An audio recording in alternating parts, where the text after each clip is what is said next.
Hello and welcome to This Cresfest World. My name's Neil Adam and I'm your host. Cresfest is a music festival which takes place early in April every year in Creswick, a small country town near Ballarat in country Victoria, maybe 90 minutes out of Melbourne. Organising a music festival in a small town puts you in touch with all kinds of interesting people. Some are local, some are not. Some are musicians and some are not. Some of the chat is about music and some is not.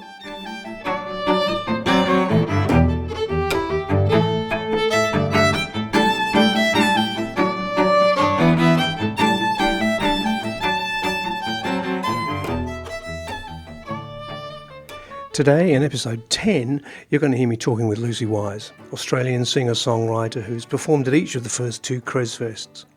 Lucy's toured across Australia and overseas in the States and UK with her music.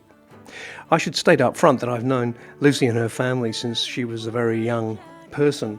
So when she told me one time that she'd had a mental health episode, of course, I was concerned for her. In the years since then, Lucy and I have occasionally caught up, and when I started doing this podcast, she agreed it might be a positive thing for others to hear her being open about her health situation and how she's managed it. I think it's really amazing to hear Lucy talking about how she's turned this situation into a positive learning experience for herself, and I think it's wonderful that she wants to pass that on to other people, so I hope you enjoy it. If any of what follows leads you to have concerns for yourself or anyone else, please call Beyond Blue 1300 22 4636 or Lifeline Australia on 13 11 14. Now, over to Lucy.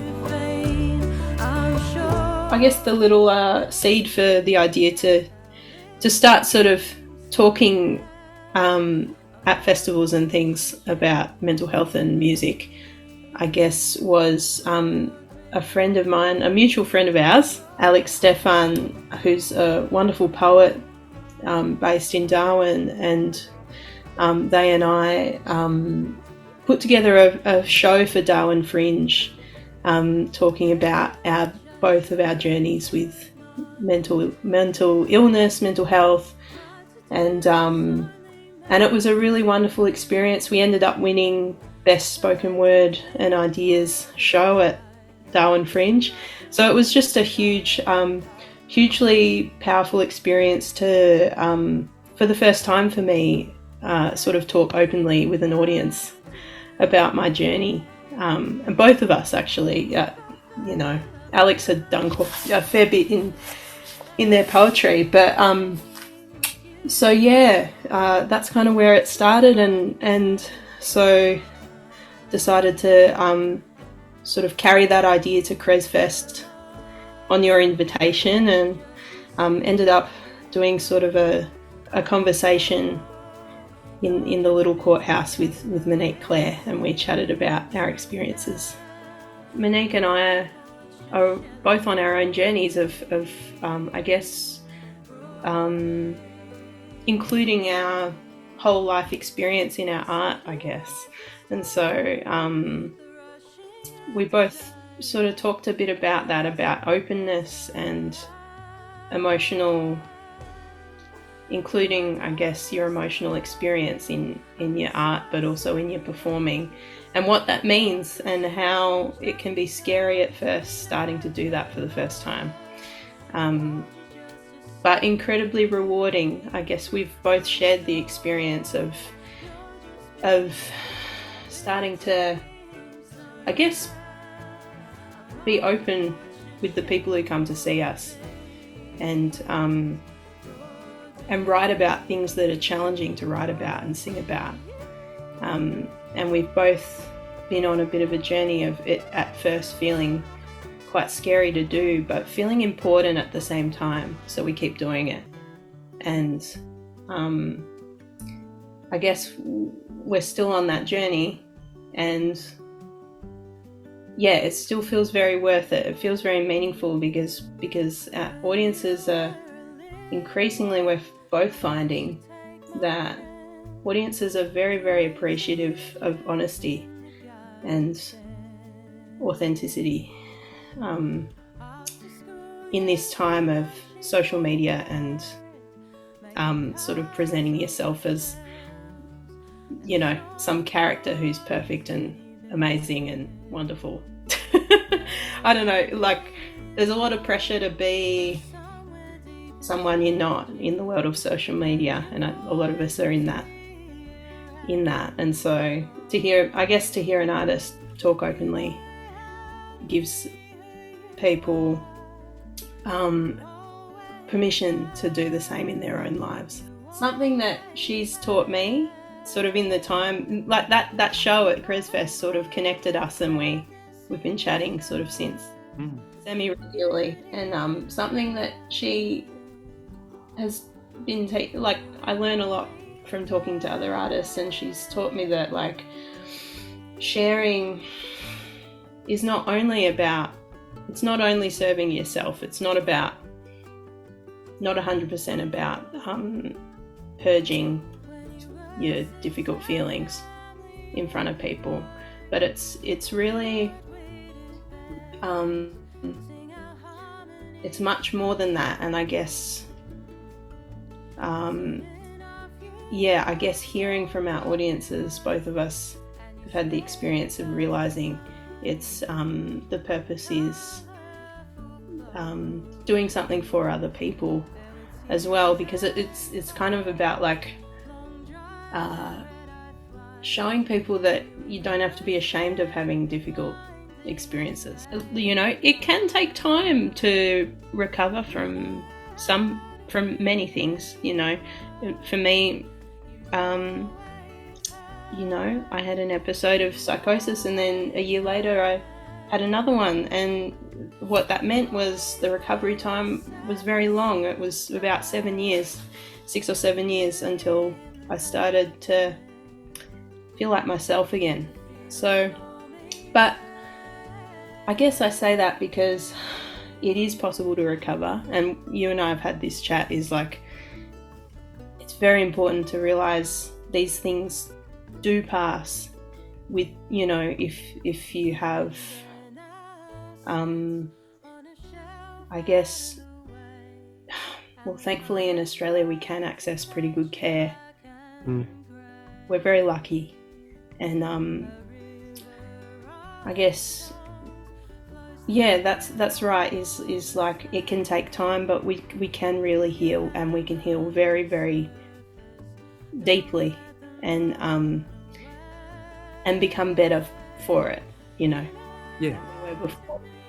So it's actually a wonderful, I actually think it's kind of a gift that I got so sick, because otherwise I wouldn't have had to do the work that I've done, So all the stigma and all the shame surrounding mental illness, like you say, is so harmful. And the notion that once we're broken or defective or whatever these labels make us feel, once we're that forever. We're sort of told a lot that once someone's really unwell, or they seem really lost or something, that they're never going to find their way back. I think it's just part of, I guess, how our society treats mental illness, and there's a lot of fear about it. When I looked around in the audience at your gig with Monique, I think there were a number of people there, judging by the questions that came to you, there were a number of people who were there because they were unsure of their own mental health and were wanting some form of assistance. And the queue of people that waited to speak to you afterwards was testimony in its own way to the, well, I guess I would call it confusion that lives in our society about this and about how it can be managed. Yeah, and it needn't. Maybe it could be the truth that even for very serious illnesses like psychosis, or perhaps if there weren't all the shame and fear around these illnesses, perhaps it wouldn't take so long to recover, Yeah. Perhaps they would be more like little blips in our path. You describe yourself as having gone through a number of years until you were, however you describe it, feeling like 100% again. But you continue to do gigs, and you continue to travel and tour, and to outside observers, this looked like a really competent young professional performer doing what really competent young professional performers do. So, I mean, even to say that it took a long time to recover doesn't mean that your life had to be, I don't know, narrowed in any sense. Yeah, life didn't stop, I guess. Like, well, you know, I did have to, over those years, I did have to find different ways. My approach before that had been very about perfectionism and very about achievement. And those things are very hard on an artist. they're really, it's great to strive for excellence. And we can do that without being perfectionistic, you know. We can do great things without putting pressure on ourselves. And it took me a long while to learn that, you know. And unfortunately, I guess, we're not often taught that in the way we're taught music. You know, we pick up these ideas along the way that that we need to drive ourselves really, really hard in order to achieve what we want to achieve. And I'm not saying I'm a slacker and that I that I don't work hard, but you know, like, I guess, that journey has been sort of trying out all sorts of different things to sort of find how to do this music thing in a way that's really kind to myself and kind to other people, and accepting of, I guess, all the many facets of what it is to be a human being, I guess, you know. Because I think if we don't allow ourselves to make mistakes or explore things or, you know, that actually narrows us too, you know. And everything you say, I remember how it feels. When I got home, I wrote a song as tears rolled down my face. Let the cold winds blow right through your aching bones. It's so hard being out here on your own. Looking back, you'll see where you have fallen is where you've grown. Let the cold winds blow right through your aching bones. So I wrote Cold Winds after having a conversation with someone who had been through the same kind of thing I'd been through, and I'd never met anyone who'd had that experience before. Like, never actually chatted to someone. I'd heard about other people in my community who'd had psychosis, but this was chatting with someone who, and we were sharing, whoa, like, we had such similar qualities to the experiences we had. So yeah, that experience, it showed me that I needn't be ashamed of what I went through because someone else had been through the same thing. And I feel like Monique and I have both had our own different versions of that journey, you know, and that I wasn't alone in having experienced that. I mean, sort of all these songs on the new album feel like, sort of touching on deep feelings. And like you say, I guess there are different forms of songwriting, and I would love to be able to do the journalistic kind of songwriting as well. And maybe that's a challenge. But I guess we always put a little bit of ourselves into even that kind of song, I reckon. But I wrote a song for my younger sister Rowie called Feel It All. That sort of talks about how being an artist means that you feel things quite deeply, even from a very young age. And seeing that in my sister and sort of speaking to that. To wave to you through the kindergarten fence. After school you'd be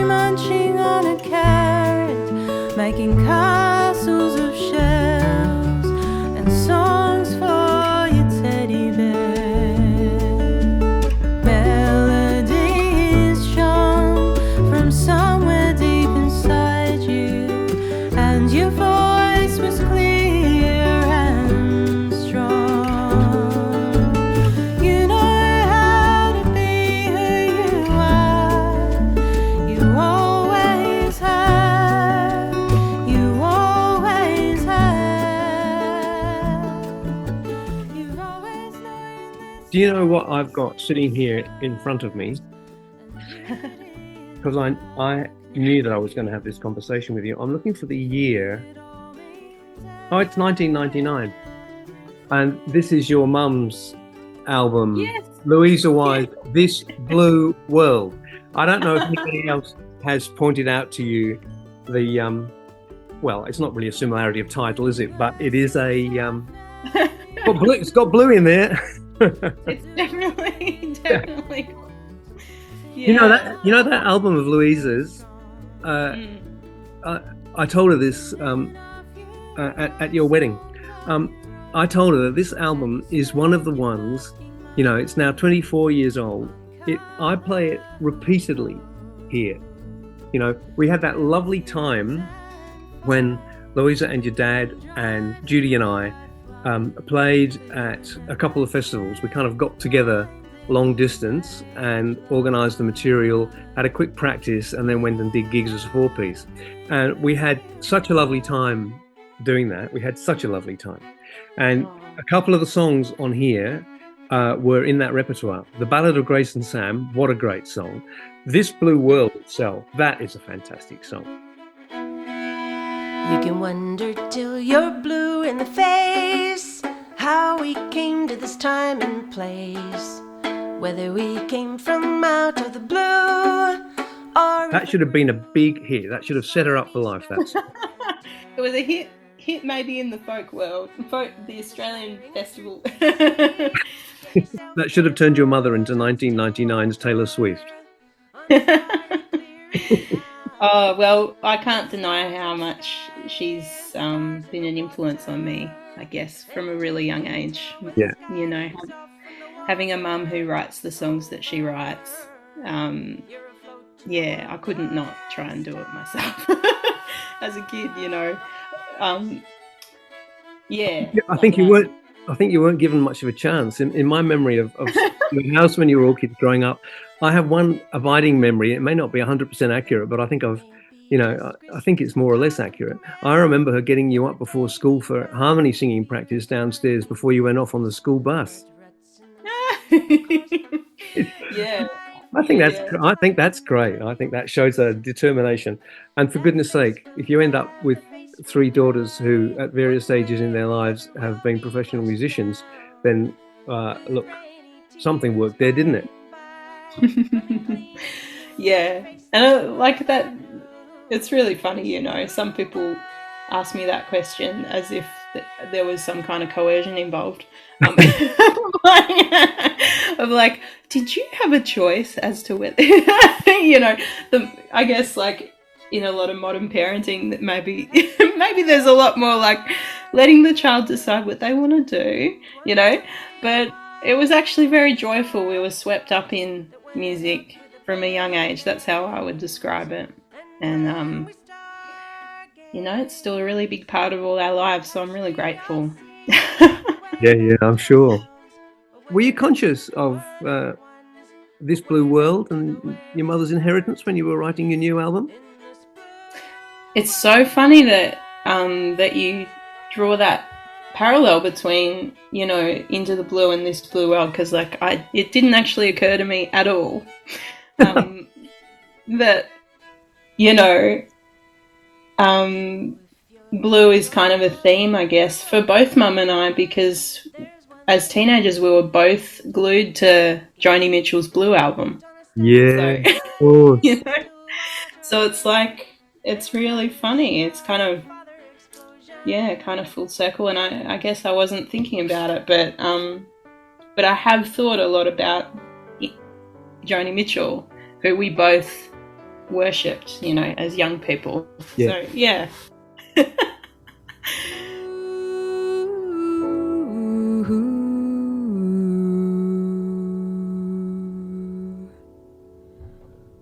Songs are like tattoos, you know I've been to see before. Crown and anchor me, or let me sail away. Hey blue, there is a song for you, ink on a pen. Yep, songs are like tattoos, Joni says. They get under your skin. I want to thank Lucy for that really honest and heartfelt conversation about mental health. It's not easy to talk so openly about these things, and I just want to say how much I appreciated it. I also really enjoyed the blue link at the end there, and the guest appearances of Louisa Wise and Joni. If any of what you've heard here today leads you to have concerns for yourself or anyone else, you can get help by calling Beyond Blue on 1300 22 4636 or Lifeline Australia 13 11 14. This has been This Chrisfest World, and my name's Neil Adam. I hope you enjoyed today's show. That was an interview with Lucy Wise. She's always great to talk to.